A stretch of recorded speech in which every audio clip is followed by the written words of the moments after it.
Kero yangu kubwa ni hospitalini. Kipindi cha nyuma tuliongelea hili swala, mkutano ulikuwa pale. Tukaongelea hili swala la ukienda mjamzito tulikuwa tunanyanyasika. Tukaliongelea hilo swala, yule muhusika akatolewa. Sasa kilichobaki saizi kinachotutesa sisi wazazi, ninavyoenda na mtoto wa siku moja anaumwa pale bila 40,000 na mtoto hajatibiwa, na ninavyofika pale hata kama anaenda kutoa jino, yani kama wananichukia basi wanichukia, hata kliniki waache kunipima, maana tumechoka. Yani tumechoka kabisa, yani tumechoka. Ninavyoenda kujifungua, nikijifungua mtoto wa kiume ni faini 10,000. Sasa sijui natoa faini kuhusu nini? Mimi ndugu waziri, nina kero na hospitali yetu ile ya wilaya.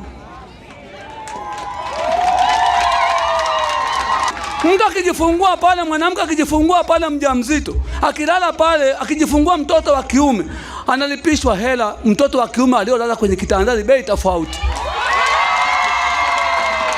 Mwanamke akijifungua mtoto wa kike analipa hela, analipa kitanda tofauti na bei na mtoto wa kiume. Tunataka utuambie ndugu waziri, kama ni kituo cha mtu binafsi mtuambie, kama ni hospitali ya wilaya mtuambie. Kwanza inatusikitisha sana.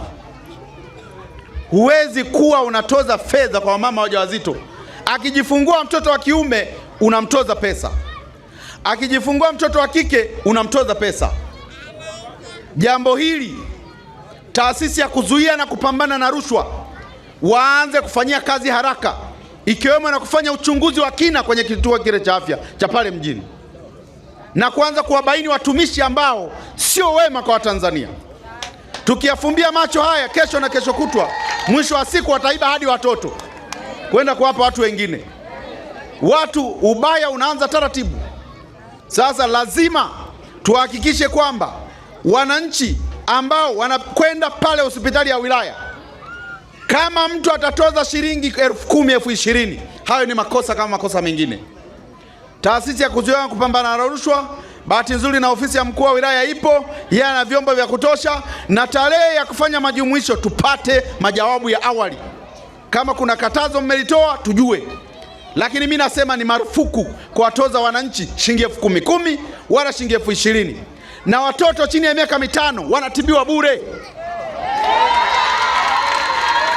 Rais wetu Dr. Samia Suluhu Hassan amesaidia kwa kiwango kikubwa sana wananchi wake, watoto chini ya miaka 5 waweze kutibiwa bure hospitali.